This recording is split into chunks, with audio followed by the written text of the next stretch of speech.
Good day and welcome to the Matric History Revision.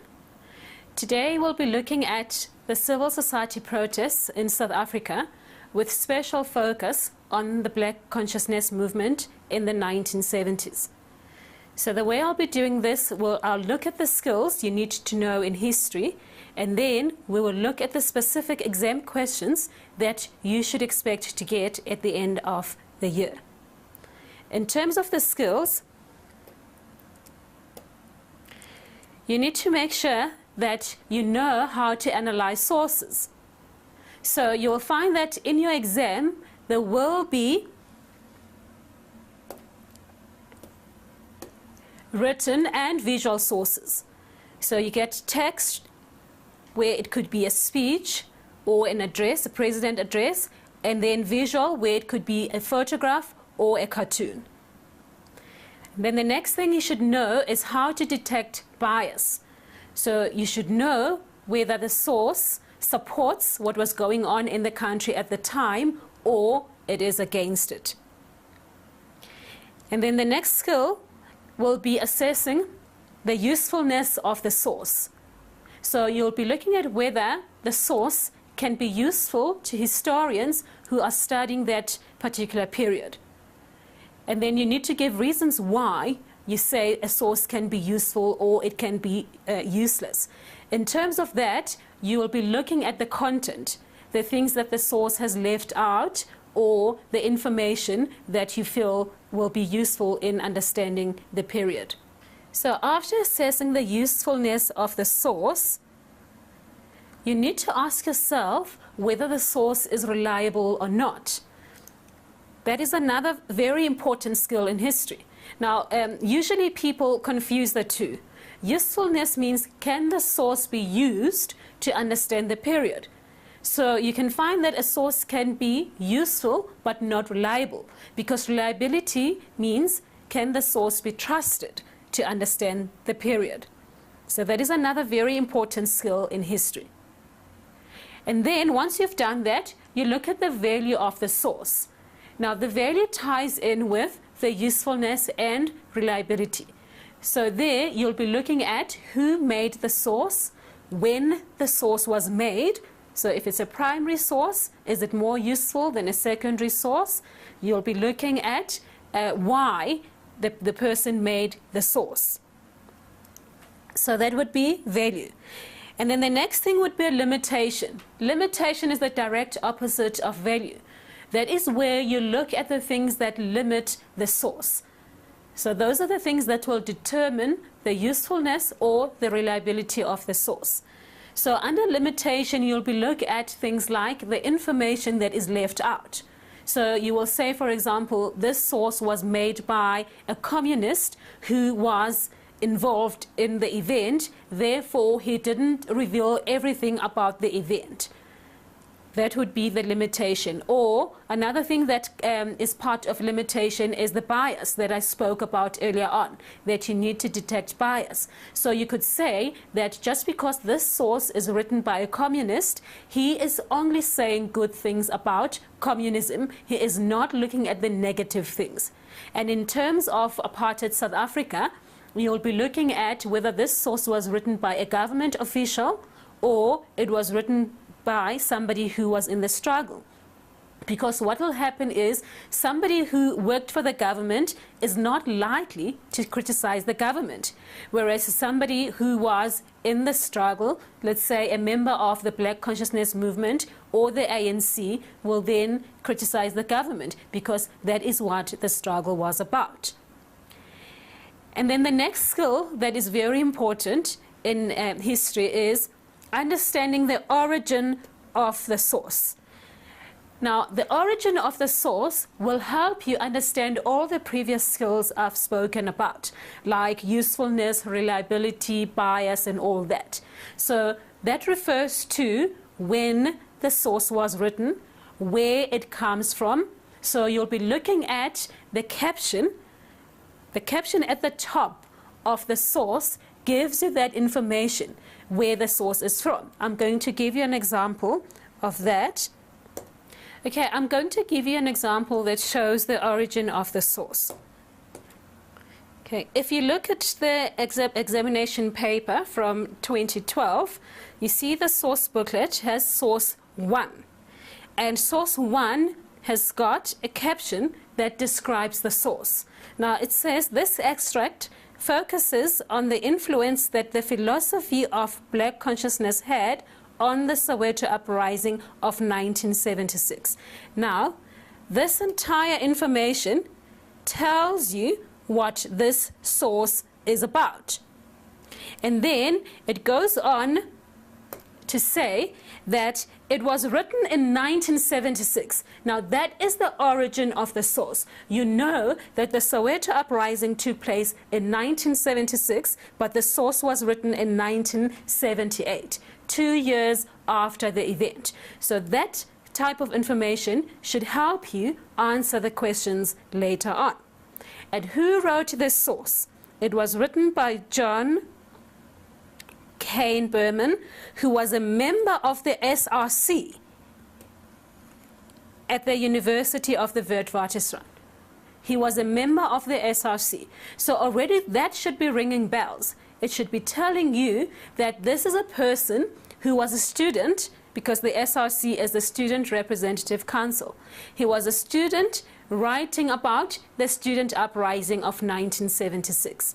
So even before you read the source, you already know what type of information the source is going to contain.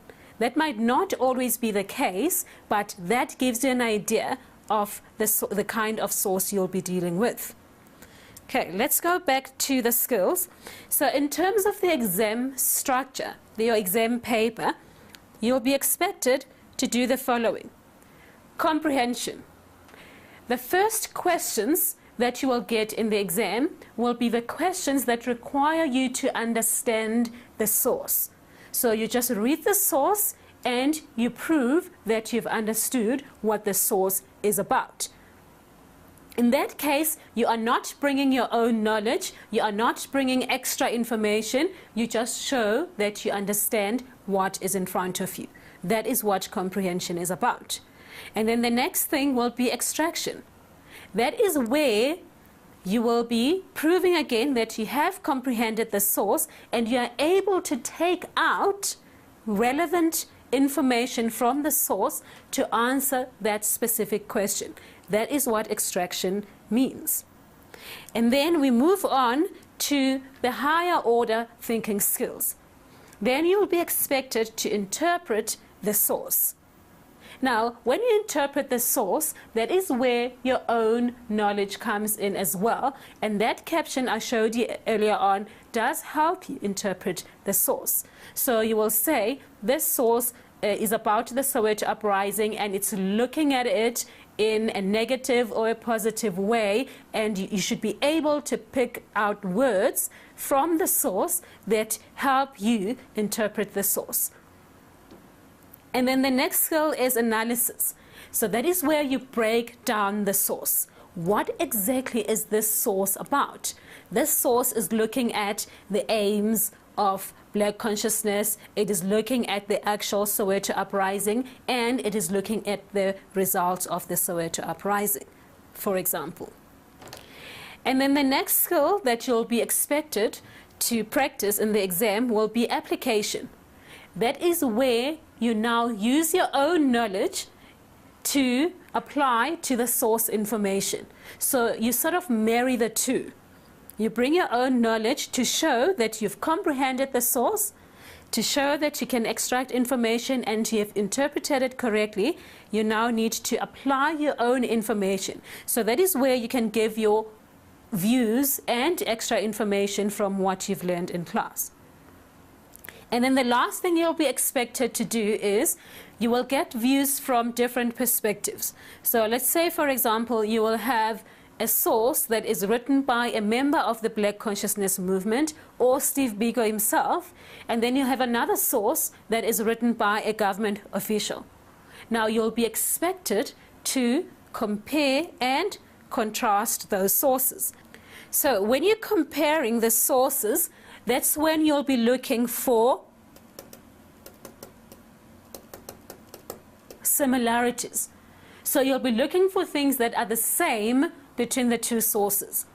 Are they both criticizing the government? Are they both praising the Black consciousness movement? Something similar.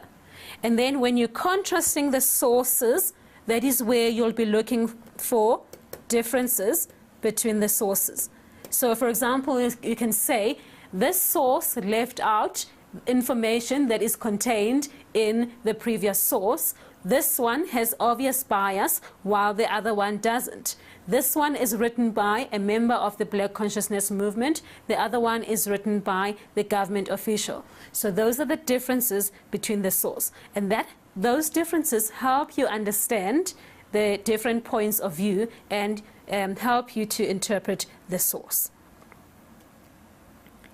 And then in terms of concepts that you need to remember when you're doing this topic of Black consciousness is the starting point is apartheid.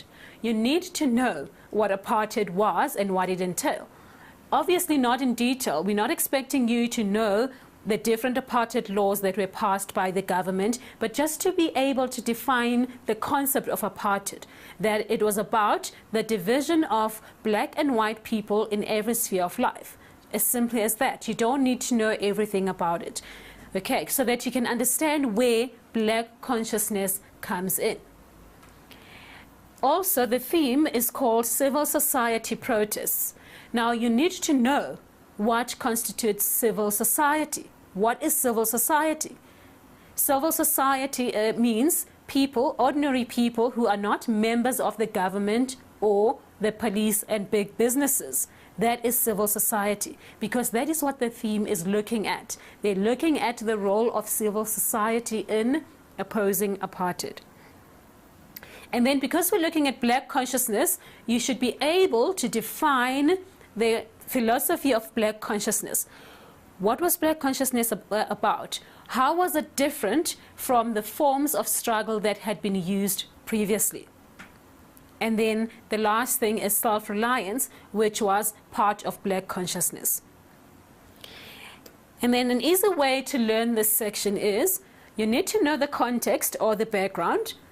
So in other words, you need to understand why Black consciousness came into being, what happened before. And then you need to know the aims of Black consciousness. What was Black consciousness about? What did they want to achieve? And then the next thing you need to look at are the actions or tactics. That means how did the Black consciousness movement go about achieving their aims? So you'll be looking at them setting up the Black People's Convention, the self-help schemes, and all those things. And then the next thing that you have to look at is the significance of Black consciousness, because that is the whole point of looking at Black consciousness. What role did it play in South African politics in terms of opposing the apartheid government? So that is where you'll be looking at the successes and failures. So what exactly did the Black consciousness achieve and what did it fail to achieve? And then finally, you'll be looking at how the Black consciousness influenced the Soweto uprising. And please note that I say influenced and not caused, because the Black consciousness movement did not cause the Soweto uprising, but it influenced it. So those are all the skills and concepts you need to know and be familiar with before you can tackle the exam. So once you know all those things, then you must know that you are well prepared for the exam. So what I'd like us to do now is to look at the source and look at the questions so that we can see how you apply those skills. So this is source A. I'm not going to read the entire source because it's a very, very long source, but I've already told you that this source focuses on the influence that the philosophy of Black consciousness had on the Soweto uprising. So what you need to do is you look at the source and you underline important points like self-confidence. So already that tells you what Black consciousness was about. Okay, and that was a very important development in South African history. And you look at things like soul searching, that these young people were left without leaders because the leaders were in exile, so they had to find a way to express themselves. And then another thing that will help you understand black consciousness, because remember we're looking at the context, the background, the aims, the tactics or action, and then the significance. It broke away from a multiracial but white-dominated National Union of South African Students, or NUSAS. So that already tells you that there was an organization before black consciousness, and it was made up of both black and white people. But what was the problem with that organization? It was dominated by white people. So that is the reason why then black people decided to break away and form their own organization known as the South African Students Organization. So that information will give you background about, background of the black consciousness movement. And then in terms of significance, so you look at this source, it says after that there were other organizations that were standing for black consciousness that were formed. So black consciousness was very important in bringing about other organizations like the South African Student Movement, the BPC, and so on. Now let's look at the questions, because as I said to you before, we are not going to read the entire source. I'm just showing you how to analyze the source. So when you're reading the source, you need to circle, you need to underline or highlight those things that help you understand the philosophy of black consciousness. So in terms of the questions, okay, so if we look at question 1, the question is, according to the source, what was the fastest growing philosophy among the black South African youth? That is for 1 mark.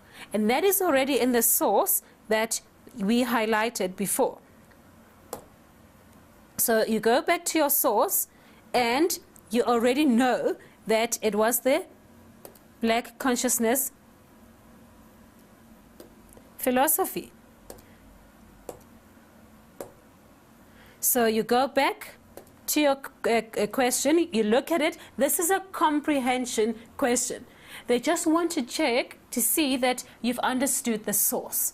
So if you look at the answer there, it's black consciousness. That is already in the source.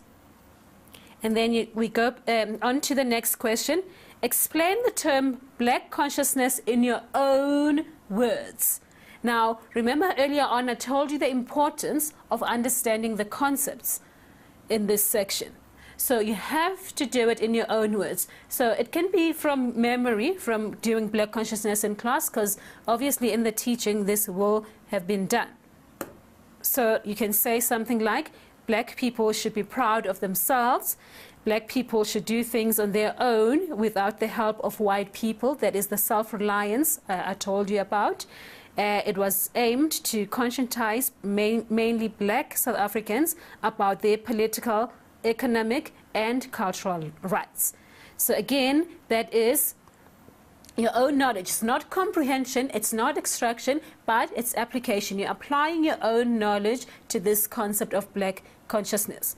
Okay, in some cases this can be called recall, because you should know, before you attempt the exam, you should know what black consciousness was about. And then we move on to the next question. What factors do you think motivated black South African students to break away from NUSAS? What factors? So you look at that, and those are the things you should be looking for. What factors do you think motivated black students to break away from the National Union of South African Students? So you need to go back to your source and find those factors. So remember, when we looked at the source, I told you that the National Union of South African Students, even though it was a multiracial organization, it was dominated by white people. So you've got that, white dominated. That will be one of the possible answers you can give. There. So these are the possible answers. That it did not fight for the rights of black South Africans. It was dominated by white people. Black students were not satisfied with the separate accommodation facilities for white and black students. Surely this information is at the bottom of the source, because remember we didn't read the entire source because we have to look at other questions. White South Africans were not able to fight for the cause of black people because that is what black consciousness was about. That black people had to be independent. They had to fight on their own without the help of white people. And then we move on to the next question.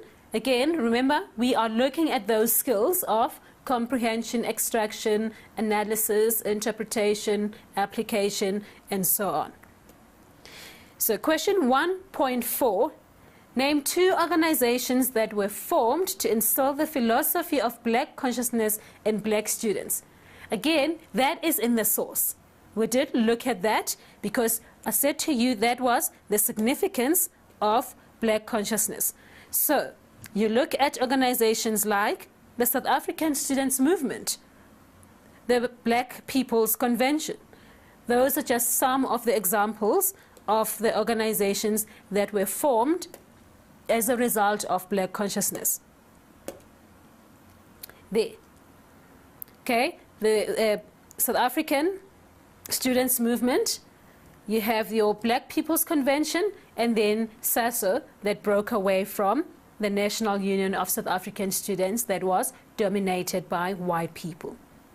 So again, you're extracting information from the source, and that goes hand in hand with comprehension, because you will not be able to extract information if you have not understood the source. Then the next question, question 1.5, explain how the philosophy of black consciousness influenced African and colored school children in the Cape in 1976. Now you look at the mark allocation there, because that should guide the answer you're going to give. 2 times 2 equals 4. That means they're expecting you to give 2 points, not just 1 point. So in your explanation, you are going to, these are just possible answers. So you'll be looking at things like they became aware about the philosophy of black consciousness. So that is the reason why they then decided to fight the system, because they were proud of being black. They stood up for their rights and demanded equal education. Again, that is what black consciousness was about, teaching black people to be proud of being black. It conscientized them to target inferior education. So again, if you look at the hierarchy of causes of black consciousness, you will know that Bantu education was one of the reasons why the children of 1976 decided to take to the streets. It's because they were not satisfied. They were not happy with the inferior education they were given. Defined the imposition of Bantu education by boycotting exams on the Swart Pilgrim, and it influenced them to be self-reliant. So if you look at all those things, all those points, they are about the philosophy of black consciousness. So those questions are about comprehension and extracting information from the source.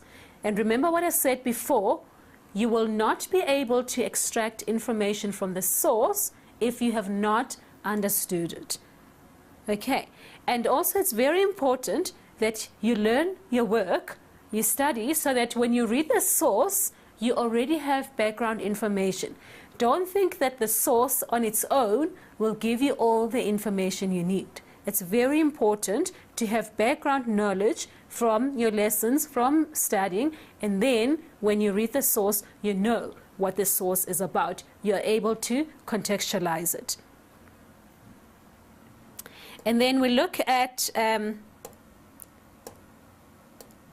next questions. So we've looked at question 1 up to 4, and I said to you, sorry, up to 5, and I said to you, all those were comprehension and extraction of information questions. Now let's look at question 2. Question 2 says the instruction is study source 2. Now I'd like you to look at a different kind of source, because history is about using different types of sources. So now we're going to look at a visual source. So we're going to go back to our source booklet. So this is still part of that textual or written source that we've already dealt with, and you used that for question 1 for those lower order thinking skills. So if we go to the next source, source 2, again, before you even look at the source, as you can see, this is a visual source, but before you even look at it, it's very important to study the caption. Now the caption is this information at the top of the source, because the information at the bottom of the source, this information, you are not going to use to answer the questions in the exam. This information is just there to say the examiner has not plagiarized. They got the source from this other source. So the only information you need is this information at the top of the source here.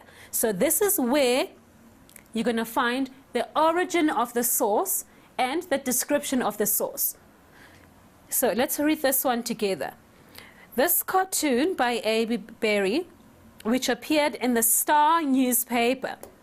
So that is another clue that this did not appear in a black newspaper, but it appeared in a white newspaper, the Star newspaper. So what is the source about? So you carry on reading. The source depicts the reasons for the Soweto uprising. So before you even look at the source, you already know that this source is about the reasons for the Soweto uprising. Okay, so let me circle the reasons so that you can see. So that when you go and analyze the source, in other words, you look at the different clues, okay, to see the reasons, you already know what the source is about. Now let's look at the source and see what clues we can get from the source to show us or tell us what the source is about. Now remember, the caption has already told us that this is a cartoon. A cartoon is different from a photograph because in a cartoon, everything is there for a reason. It is not like a photograph where the photographer captures the moment. So for example, if there's a person standing here right in front of me and there are things behind that person and I want to capture that person, the things behind him are going to appear as well, even though I don't want them in the photograph. But with a cartoon, it's very different. The cartoonist, that is the person drawing the cartoon, decides what they want to include in the cartoon. So they can't just include things there by accident. So when you're analyzing cartoons, that is what you need to bear in mind. That it really doesn't matter how insignificant an element or an item in the cartoon can be, it is very significant. There is a reason why the cartoonist has included it there. And the reason is to convey a particular message. Okay, so if you look at this source, you can see already there is Soweto here. And what is happening? Soweto is in flames. There are flames there. And then there's another very important thing. If the word Soweto was not there, there's another clue that you can use to help you. You can see the houses, all the houses there, the structure. Now you already know the apartheid system and how black people got inferior education, inferior houses and inferior everything. So if you look at those houses, you already know that this cannot be a white area. So this was Soweto, and the caption has already told you that this is looking at the reasons for the Soweto uprising.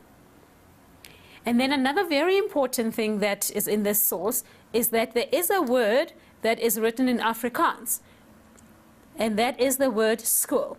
Okay, now you might not understand the meaning of that word because you don't know Afrikaans, because this is history and not Afrikaans. But what should catch your attention is the fact that this word has been crossed out. So you need to ask yourself, why? Why has the cartoonist crossed out the word school? Now let's go to the questions and see what type of questions you will get for a visual source. So we've studied source 2, we've looked at it, we've analyzed it, we've looked for visual clues to the event, we read the caption, we know that it was about the reasons for the Soweto uprising, and then we looked for the different clues to help us understand those reasons. Question 2.1. The Afrikaans word school, now there is the explanation for you if you cannot speak Afrikaans. It says it's a school. So that word is crossed out in the cartoon. Now using this information, that is the information that the word is crossed out, so already they're helping you understand the clues in the cartoon as well.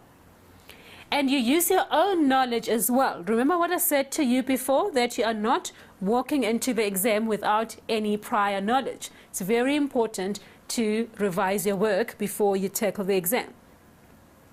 Now you need to explain the messages that the cartoonist intended to convey. Now remember, I've already told you that the reason why a cartoonist draws a cartoon is to convey a particular message. They either want to support, praise the event, or they want to criticize it. Okay, and then when you say the cartoonist is supporting the event, then you need to say why, using the visual clues. So if we look at the answer there, look at the possible answers. There is a torch in the source that represents the success of Afrikaner culture in terms of language. And the students in Soweto rejected being taught in Afrikaans. Now, how do you know that the students rejected being taught in Afrikaans? It's because they crossed out that Afrikaans word school. So that's the next point, that the crossing out of the word school symbolizes the rejection of formal schooling, because that was Bantu education. And then we go back to the questions. Sorry, that's the source. How does the cartoonist, this is question 2.2, how does the cartoonist Barry use the visual element of the flame or the torch to convey his message? Okay, how does the cartoonist, so you already know what the message is because that was the previous question. Now, how does he do it? How does the cartoonist use the visual element of the flame to convey his message? How does he help us to understand the message? So let's go back to the source again. And this is what we're talking about. How does he do it? And then the possible answers there are that the flame or the torch symbolizes the celebration of Afrikaans in 1975, because you will remember from your learning that that is the year when the government enforced the Afrikaans language policy, where black students had to learn half of their subjects in Afrikaans. Okay. The flame can also symbolize the uprising. Remember earlier on I said to you, you can see the houses, you can see Soweto, and it's in flame. So that symbolizes the uprising that occurred in Soweto against the issue of Afrikaans. So it shows you that the students were against Afrikaans. They were fighting against it. It also symbolizes the burning of the schools and the buildings, the government buildings, cars, and everything else. So that is the flame. That is what it was about. Because, again, you know from your own knowledge, from the lessons, that students decided to burn government buildings, schools, and everything when they were rejecting their language. Even though the uprising started peacefully, the students decided to do that when it turned violent because of the way the police reacted. So if you look at all those possible answers from that source, you can see that the torch is the symbol, and it's the idea that runs through all of them. So we've looked at both the written and a visual source and how we analyze those in history. And we've looked at the skills of comprehension, extraction, and analysis. So now we're going to go to an ad break, and I'm going to give you time to think about this. And when we come back, we are going to be looking at more skills like how we compare sources and how we detect bias and so on.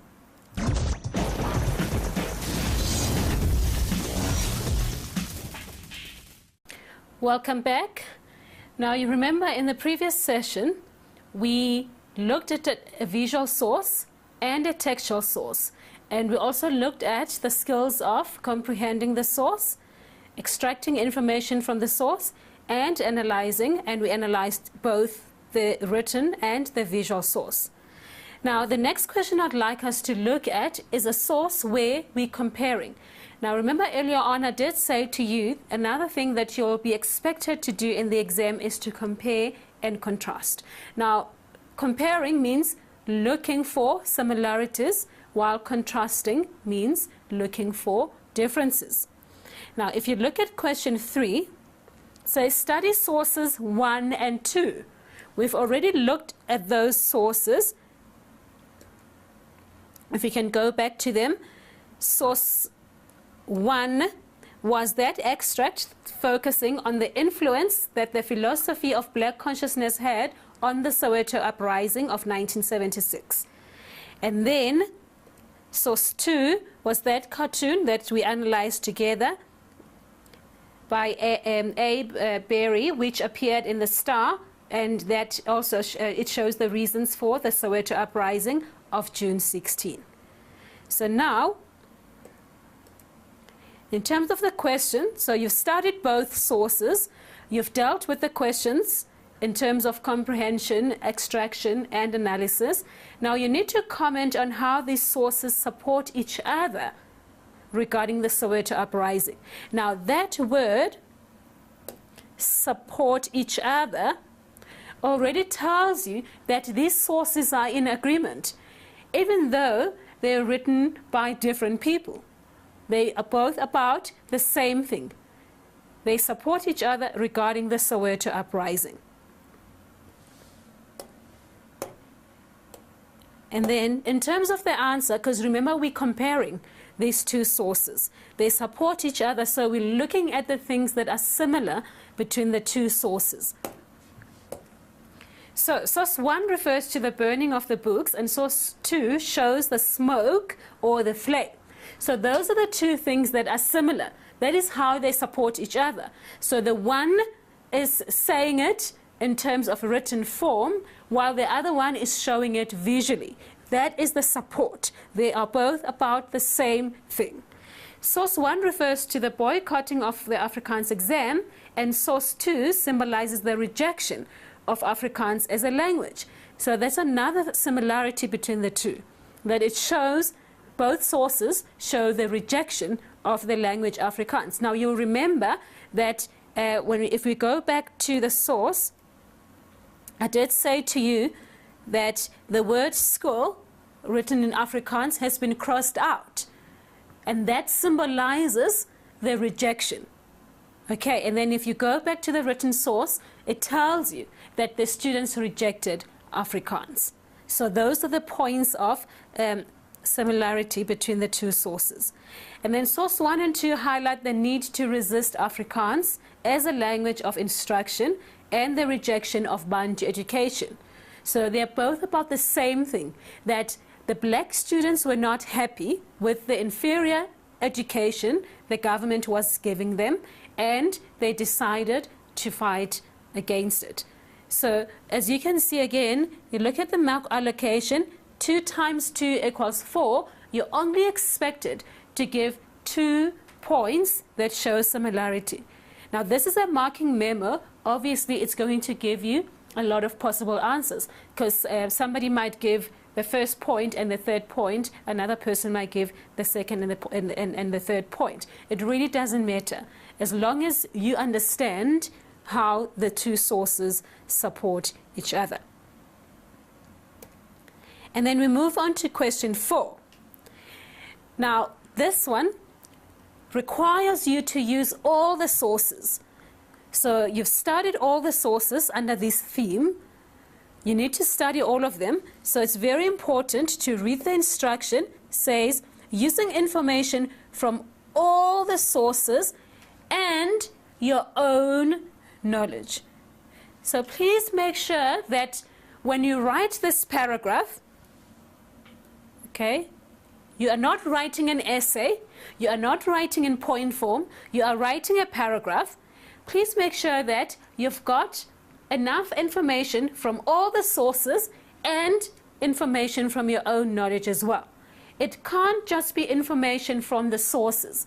It might happen that the information from the sources is similar to your own information, but try and find information that is not in the sources from your own information to show that you have used both. Because as I said to you, there is no way you can get the full 8 marks if you've only extracted information from the source. So this is where the skill of application comes in, where you are using your information to understand the source. So you can see how the source explains the event that you've already done in class.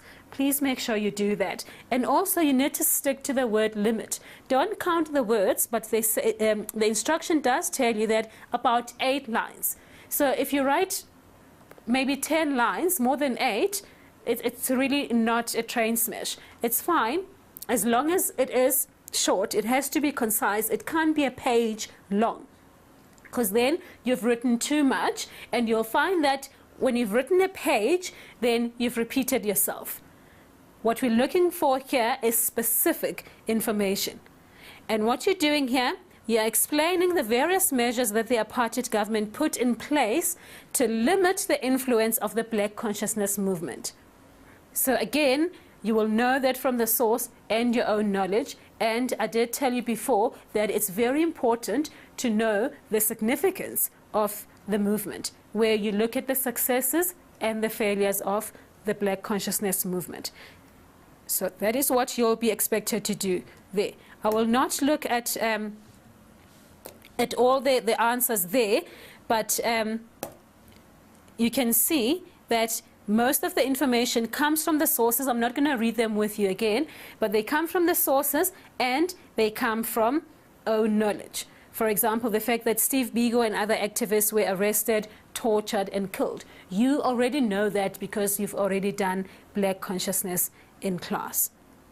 Okay, so moving on to the next question, which is now the extended writing. Now, what happens in this part of the exam is that there is a choice. You have to answer one of the following questions. Now, you have to choose carefully.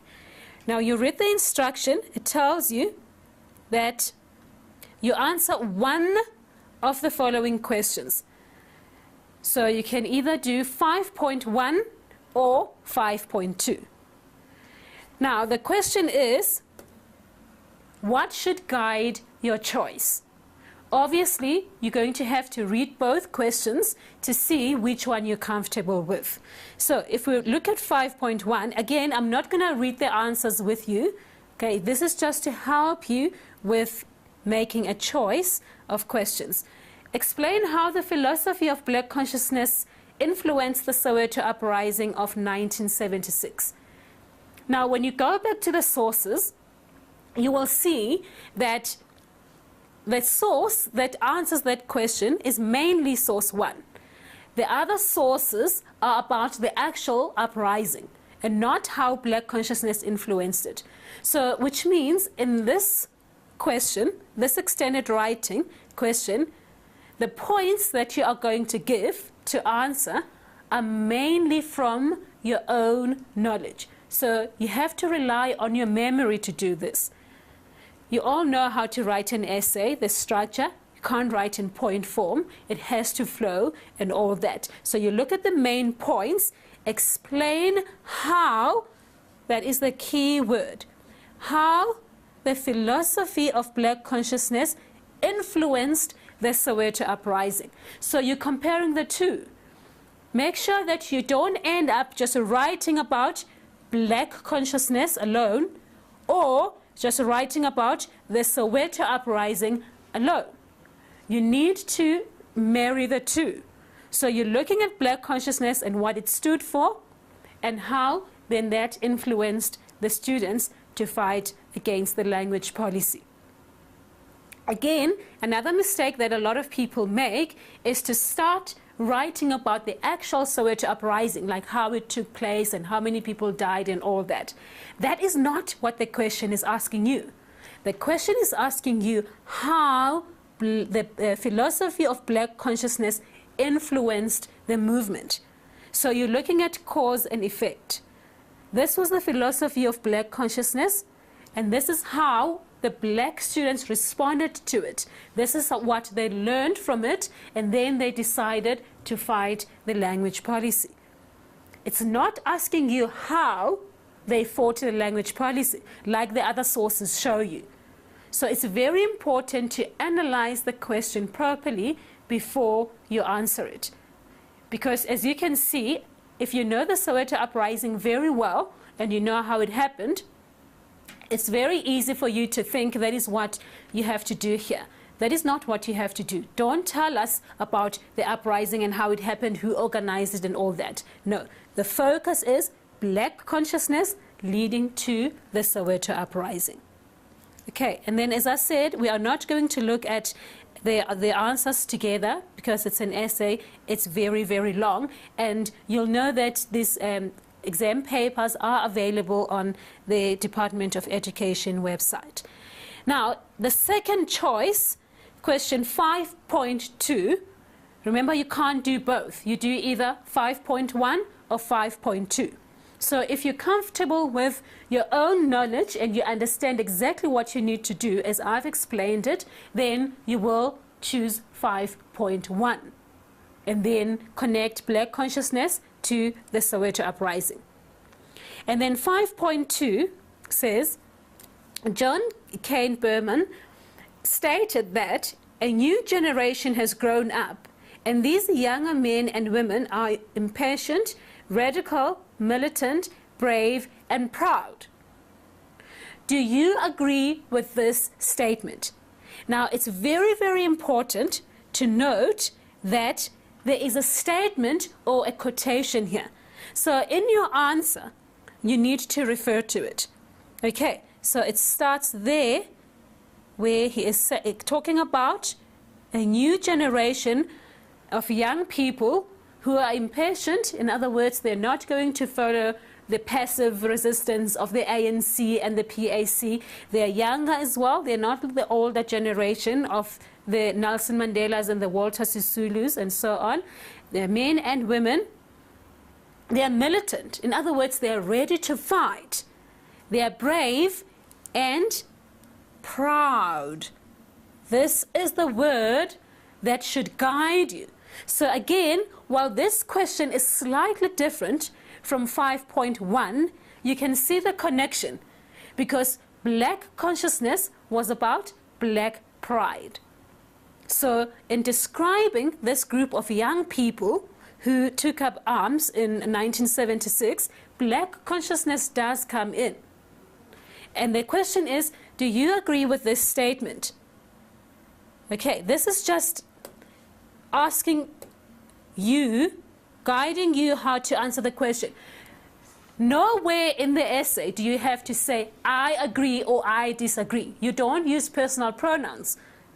I hope you all know that. Your answer will show the marker that whether you agree or not. Okay, obviously you're going to have to agree because you've done black consciousness and you saw how it influenced the Soweto uprising and how these young people were militant and radical. So unlike 5.1, this question is looking at the Soweto uprising because you have to prove the following. I've already looked at the pride. You have to prove that. So that is where you're looking at the influence of black consciousness. But you also need to prove the impatience, okay? The fact that they were radical and the militancy. So in this question, this is where you actually deal with the Soweto uprising. Unlike in the first one, where you are not looking at the actual uprising, but you are looking at how it was influenced by black consciousness. It's very, very important to understand the question before you tackle them. Okay, and then the nice thing about this question is that you are using the information from all the sources and then your own knowledge. So the information is already there as a springboard to help you answer the question.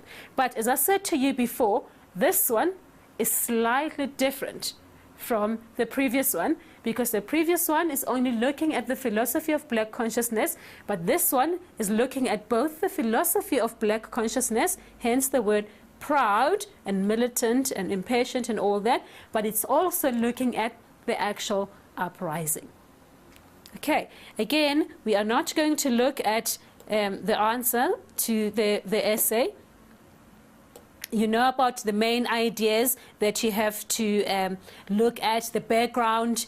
As I told you, that is very important to understand the context, understand the aims and tactics, actions, and then the results or significance. That is how you elaborate and all that. So as you can see, again, this is about the Soweto uprising, and then black consciousness comes into it, whereas the other one is only about the black consciousness. And if I can just underline this without looking at everything, you can see that it's about the Soweto uprising, because it's dealing with the details of the uprising and not just the philosophy of black consciousness.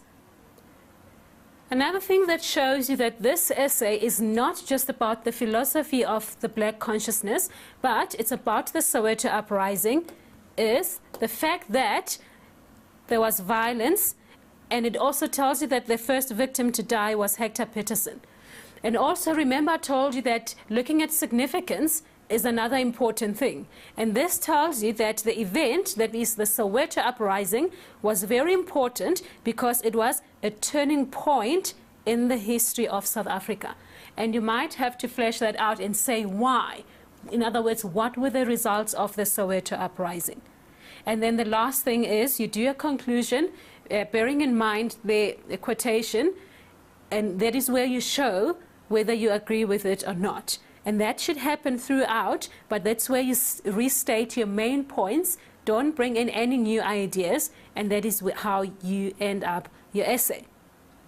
So that's it for today.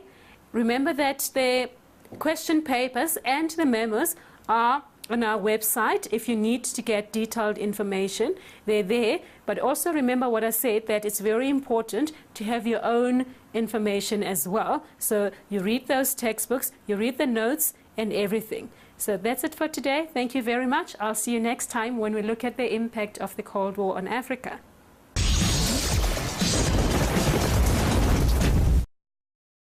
Is not likely to criticize the government, whereas somebody who was in the struggle, let's say a member of the Black Consciousness Movement or the ANC, will then criticize the government because that is what the struggle was about. And then the next skill that is very important in history is understanding the origin of the source. Now, the origin of the source will help you understand all the previous skills I've spoken about, like usefulness, reliability, bias, and all that. So that refers to when the source was written, where it comes from. So you'll be looking at the caption. The caption at the top of the source gives you that information, where the source is from. I'm going to give you an example of that. Okay, I'm going to give you an example that shows the origin of the source. Okay, if you look at the examination paper from 2012, you see the source booklet has source 1. And source 1 has got a caption that describes the source. Now it says this extract focuses on the influence that the philosophy of black consciousness had on the Soweto uprising.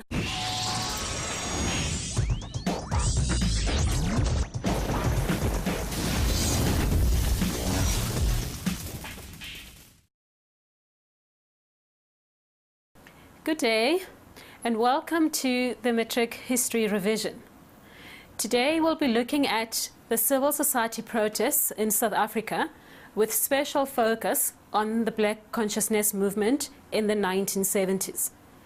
So the way I'll be doing this, I'll look at the skills you need to know in history, and then we will look at the specific exam questions that you should expect to get at the end of the year.